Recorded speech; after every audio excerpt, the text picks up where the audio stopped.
Bonjour à tous. Alors aujourd'hui un nouvel épisode où on va voir les héros qui vont sortir d'ici quelques mois, quelques semaines. Donc comme d'habitude, pour l'instant on a des images, c'est tout à fait possible que ça change. Mais bon, on essaie de voir un peu ce qui arrive pour voir si vous voulez garder vos jetons et vos gemmes ou pas. Donc aujourd'hui, c'est les héros de la Kalevala Family. J'ai pas la date de sortie, mais a priori, ce serait un portail avec les jetons dorés. Donc voilà, là il y a l'événement des sables, après il y a Morlovia Noël, et a priori ce sera un nouvel événement qui arriverait entre les sables et Morlovia, où on pourrait avoir ces jetons contre des jetons dorés. Donc tous les héros qu'on va voir, ils ont cette petite icône là, je sais pas ce que c'est là, espèce de lyre, ou je sais rien. Ils sont tous de la même famille là, de la Cavevala Family. Alors qu'est-ce que ça fait? Ces héros deviennent plus forts quand ils sont joués avec d'autres héros de la même famille, donc ils vont jouer tous ensemble a priori. Bonus pour un, 2, 3 héros. Donc ils reçoivent moins 10% ou moins 30% ou moins 50% s'ils sont 3 de dommages contre les compétences spéciales de l'élément opposé. Donc lui par exemple il est rouge, s'il est avec deux autres copains, donc ils seront 3 de la famille, ça veut dire qu'il recevra 50% de dégâts en moins quand il prendra des compétences spéciales glace. Et si son copain à côté est vert, bah, il prendra moins 50% de dégâts contre les compétences spéciales s'il est vert rouge. Donc bon, cela me paraît pas extraordinaire, surtout avec les familles qu'on a actuellement qui sont très fortes, hein. Là, franchement, à mon avis, ça servira pas des masses. Et avant que je les regarde, ils ont tous un petit passif là, l'espèce de carré, qui est tous le même aussi. Du coup, ça va vite nous régler le problème, hein. Ils ont tous la même famille et tous le même passif. Power de Situ là. Quand ce personnage commence un tour avec peu de vie pour la première fois pendant une bataille, il va regagner 15% de vie et recevoir 15% de mana. Donc ça, ce que j'aime pas, c'est que ça va être très dur de prévoir. On ne sait pas encore ce que ça veut dire avec pas beaucoup de vie. Si je compare à la saison 3, il y a des frigodins qui ont ça là, qui gagnent la vie ou qui se mettent un boost d'attaque quand ils ont pas beaucoup de vie. C'est quand ils sont vraiment au bord de la mort, hein. Donc c'est pas rare qu'ils meurent avant d'avoir pu le faire. Quand ils meurent, je sais pas s'ils le font quand même par défaut. Non, je crois pas. Bon, il faudra voir. Parce que d'un autre côté, 15% de vie déjà on prend et 15% de mana à tout le monde, ça peut être très intéressant, hein. Et donc s'il y en a un qui commence à mourir et qui donne 15% de mana, et cette fois j'ai l'impression que c'est à tout le monde. Ah non, c'est que lui. Quand ce personnage commence un tour avec peu de vie pour la première fois, il recouvre 15% de vie et 15% de mana. Ah oui, donc c'est que lui. Bon, ça a toujours le mérite d'exister. Peut-être que ça permettra de déclencher juste avant de mourir juste ce personnage, mais bon. Donc encore une fois, ça me semble pas être le plus fort. Ça me semble pas être aussi inutile non plus, hein. Ceux de la saison 3 là sont un peu inutiles. Là, 15% de mana avant de mourir, même si c'est que lui, ça peut, j'imagine que ça peut sauver quelques raids et le faire déclencher, hein, notamment en attaque. Alors on y va. Je vais retourner sur le rouge, le premier. Donc Ilmarinen, qui sera un rouge de la classe combattant, donc il pourra ressusciter, et c'est un 5 étoiles. C'est un 5 étoiles lent. Donc a priori seulement pour l'arrivée, lui je pense, hein. Enfin, moins pour le passif et que qu'il fasse déclencher un 9 tuiles, c'est plus beaucoup de vie, mais ça me paraît très conditionnel, hein. Alors, il est lent. Réduit le mana de tous les ennemis glace de 40%. Réduit le mana de tous les autres de 20%. Donc c'est un héros qui nous enlève du mana, ce qui peut être très fort, hein. C'est dommage qu'il soit lent. Ouais, c'est dommage qu'il soit lent. En ruée, il y a moyen que ce soit vraiment une plaie. Ça va faire un peu comme des... C'est Guenièvre, je crois, qui enlève du mana. En ruée, il y a moyen qu'il soit très très pénible, du coup, hein. Puisque, bon, déjà, tous les ennemis glace, c'est 40% de mana en moins, et tous les autres, c'est 20%. Est-ce qu'il fait autre chose? Oui. J'ai la compétence sur l'autre, je crois. En plus de ça, tous les ennemis ont moins 56% de défense pour 4 tours. Et ils vont partager les dommages. C'est comme Wilbur, hein. Donc pas sur les alliés mais sur les ennemis. Donc tous les ennemis partagent les dommages. Ils ont moins 56% de défense pour 4 tours. Et en plus, on peut pas dispel, on peut pas enlever ces deux effets, hein, que ce soit l'un ou l'autre. et ça dure 2 tours de plus, donc 6 tours pour les ennemis glace. Ok, donc pour moi un héros qui, pourquoi pas, hein, mais il est lent, donc encore une fois, les lents, à part la ruée, ne servent pas beaucoup. Il peut avoir son petit intérêt en titan, mais maintenant qu'on a la rouge des 3 royaumes en 4 étoiles, qui est beaucoup plus facile à choper, qui fait une baisse de défense bien plus forte, bah elle est mieux, hein. On s'en fiche de partager les dommages du titan. Ils partagent pas entre nous, donc ils protègent pas. Donc moi je suis pas convaincu. On a déjà Père Noël qui fait aussi la baisse de défense, donc il va pas révolutionner les titans, clairement. En vrai, il va être très pénible, hein, parce que baisser autant le mana de tout le monde, ça, c'est clair que c'est fort. Mais bon, je compare une à l'Asie, elle fait ça, bon, ok, un peu moins bien, mais elle baisse sa génération de mana, elle tape, elle est pas lente du tout. Donc je sais pas, je serais pas mécontent de l'avoir pour la ruée, très clairement, hein, je pense qu'il va être fort. Mais sinon, je sais pas s'il aura beaucoup d'autres utilités. À voir. Ensuite, le vert. Je vais pas prononcer son nom là. Vainana Winen. Alors lui, il est rapide. Déjà, j'aime un peu mieux. Bon jeu, des très bonnes stats, tous, hein. Alors, il fait 266% de dégâts à la cible et aux ennemis proches. Ça, en rapide, c'est toujours sympa, hein. 3 cibles en rapide comme ça fort. 270, c'est pas beaucoup, hein. C'est vraiment très très faible. Je sais pas si je peux comparer. Enfin, des Ganju et. Non, des Quenelle par exemple, je crois, vont faire 340 en rapide aussi. Enfin bref, 270, je suis sûr que c'est pas beaucoup. Tous les ennemis ont moins 30% donc d'accuracy de précision pour 3 tours. Du coup, ils vont rater, tous les ennemis vont rater. Alors du coup, apparemment, c'est tous les ennemis et pas que les 3 qui ont été attaqués. Ce qui paraît très bizarre, il en attaque 3, mais les 5 ont moins 30% de précision pour 3 tours. Les chances de rater s'appliquent aussi aux compétences spéciales. Cet effet ne peut pas être enlevé et dure 2 tours de plus pour les personnages feu. C'est un truc qu'ils ont tous, hein, ils mettent des malus qui durent 2 tours de plus pour l'élément opposé. Ok. Lui, à mon avis, devient très intéressant. Il est rapide, il tape malheureusement pas assez fort, je trouve. Par contre, si tous les ennemis ratent de 30%, pendant 3 tours, qu'on peut pas l'enlever, ça commence à être pas si mal, hein, parce que comme il est rapide, il peut en enlever pas mal. Donc lui, un héros sorcier, d'ailleurs, je l'ai pas dit. Donc lui, pourquoi pas. Ok, un héros sympa. J'ai du mal à voir s'il va être vraiment bien ou pas. Parce que les 270, c'est pas beaucoup. En défense, il risque de taper que 2, il tape pas fort. Mais après, les moins 30%, c'est toujours pénible, surtout que là, on peut pas l'enlever, quoi. Donc à voir, pourquoi pas. Ensuite, Aino, Eno. Donc elle est moyenne, c'est une 5 étoiles aussi. Alors qu'est-ce qu'elle fait? Donc, elle enlève les effets négatifs de tous les alliés. Tous les alliés gagnent 34% de vie et tous les ennemis ont moins 24% de génération de mana pour 4 tours. Cet effet ne peut pas être enlevé et dure 2 tours de plus pour les ennemis de la couleur opposée, nature.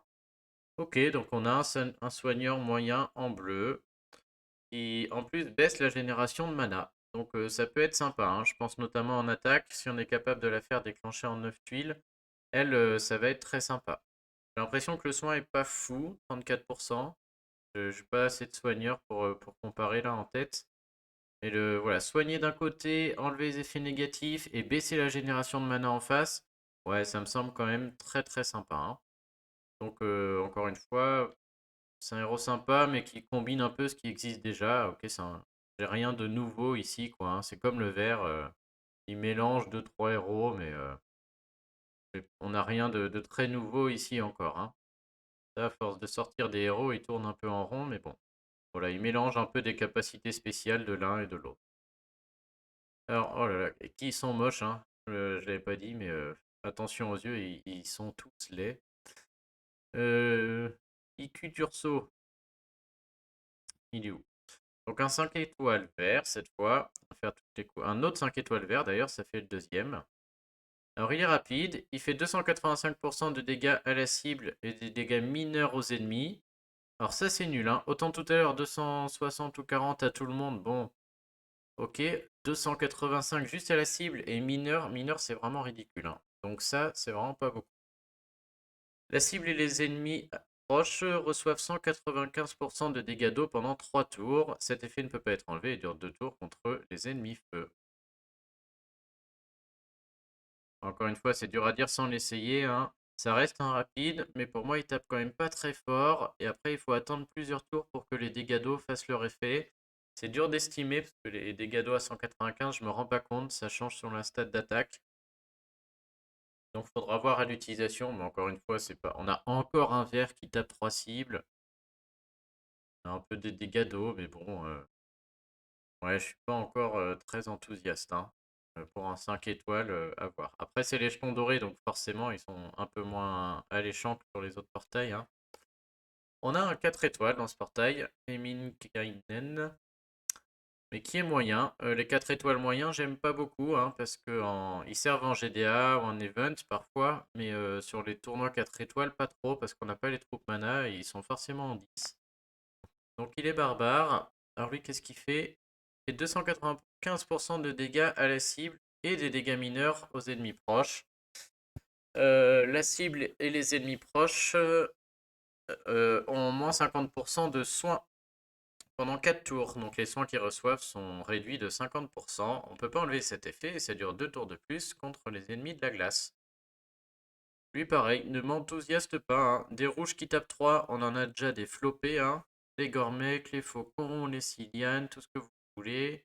Là, en plus, il tape que la cible et à côté, c'est des dégâts mineurs. Euh, donc voilà. Et moins 50% sur les soins. C'est pas fou, hein. C'est comme les héros du sable, là, ils font tout ça et c'est nul, quoi. Au final, on s'en sert pas trop, hein.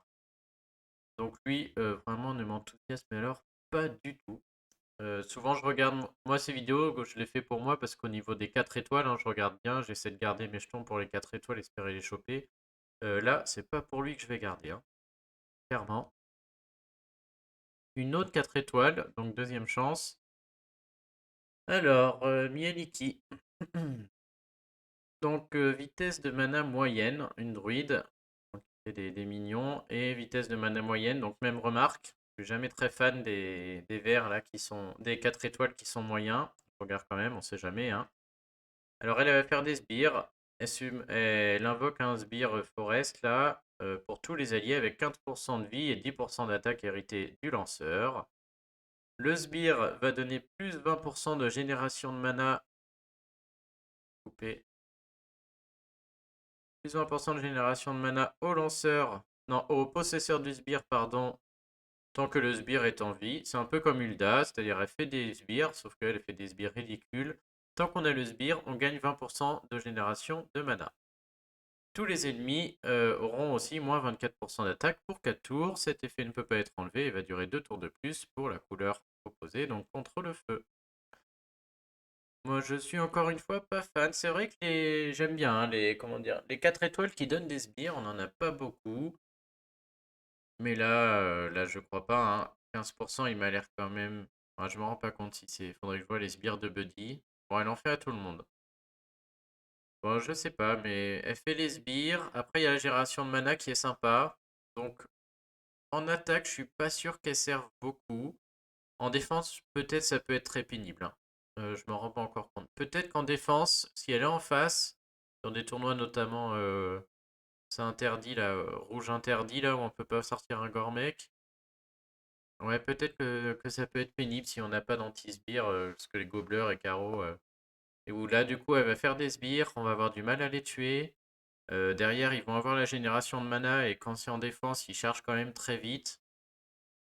Peut-être qu'on veut l'avoir un peu dans les défenses, tournoi 4 étoiles. Mais bon, moi clairement, voilà, encore une fois, c'est pas elle qui va me faire garder mes jetons, hein. En attaque, j'aime pas trop cette histoire là, les sbires sont trop faibles. En général, 20% de génération de mana, on a déjà eu 9 verts, donc il n'y a plus de verts sur le plateau, on ne profite pas de ça. Il faut en profiter dans une autre couleur, mais c'est-à-dire trouver 9 verts, la lancer et puis trouver l'autre couleur. C'est des choses que je trouve trop conditionnelles. Après, je m'en rends pas compte encore de la force du sbire. Mais je pense qu'en défense, en tournoi 4 étoiles, vraiment pénible, hein. Surtout si on peut pas jouer rouge là, ou même dans les sans soins. Elle va faire des sbires, on pourra pas les bouffer. Elle va nous baisser l'attaque, on va mettre du temps à les tuer. Les sbires vont augmenter le mana, ça va déclencher très vite en face. Peut-être que dans la défense 4 étoiles, elle a sa place, elle. On a un 3 étoiles. Ils sont laids, c'est fou. On dirait que c'est mes enfants qui ont fait les screens, quoi.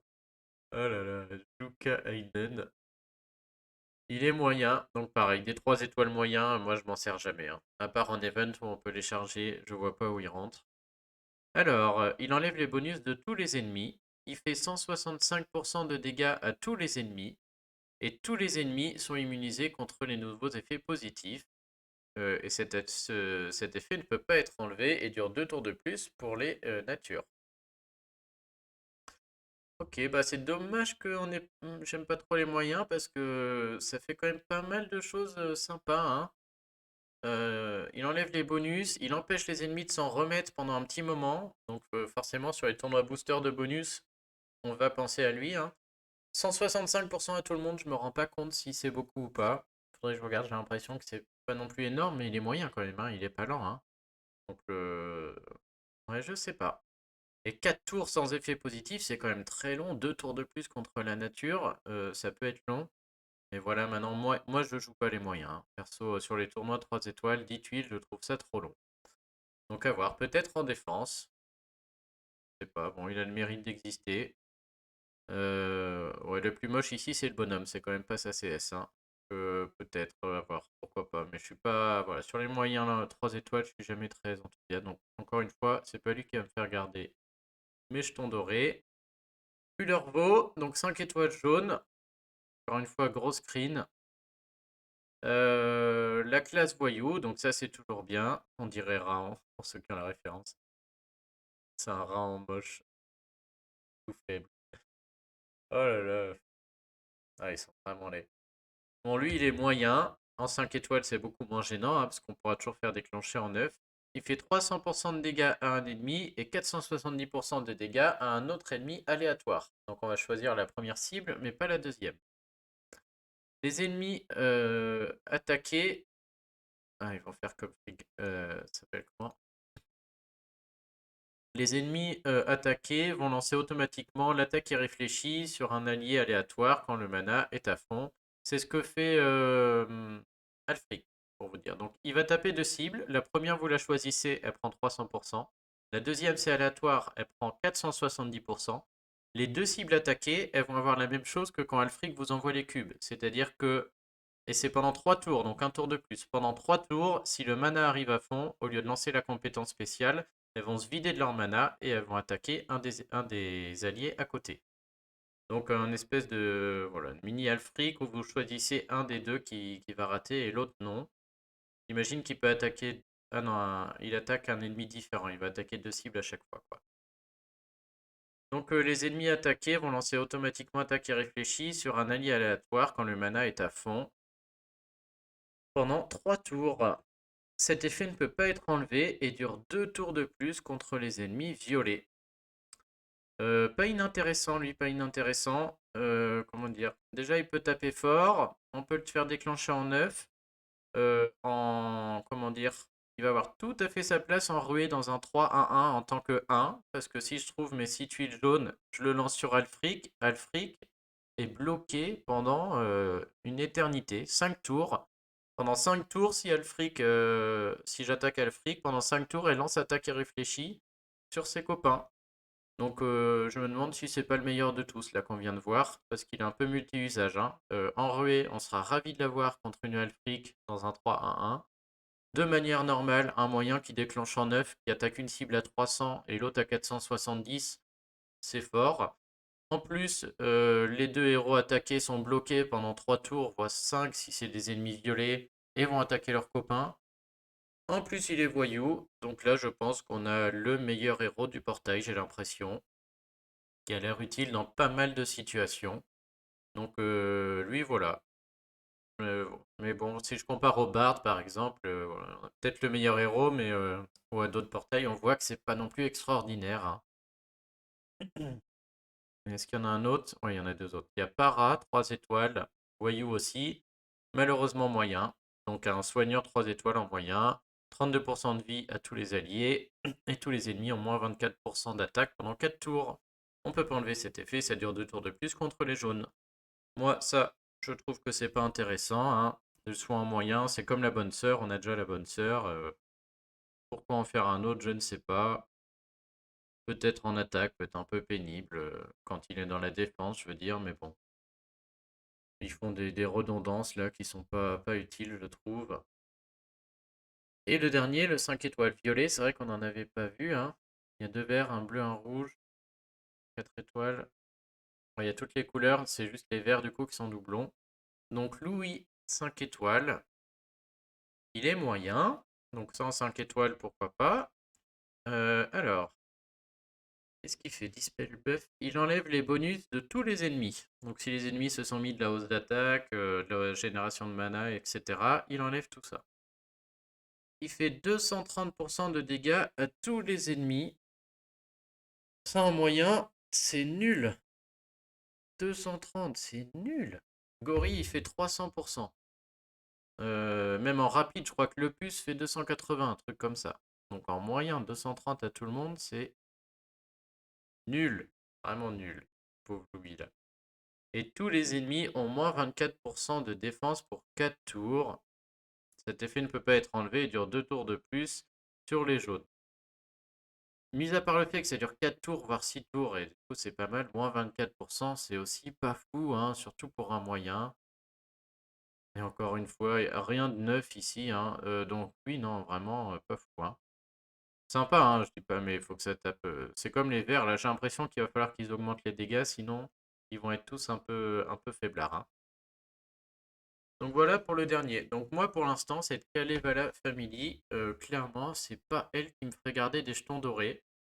Si je compare à Noël par exemple, avec des Krampus, des Pengy, des Mères Noël, même des Buddy, bah franchement je vois pas, moi si ça change pas et qu'ils sortent en l'état, je crois que je serais tout à fait capable de n'utiliser aucun jeton doré et d'attendre Noël, très clairement. Il n'y a même pas de 3 étoiles impactant là.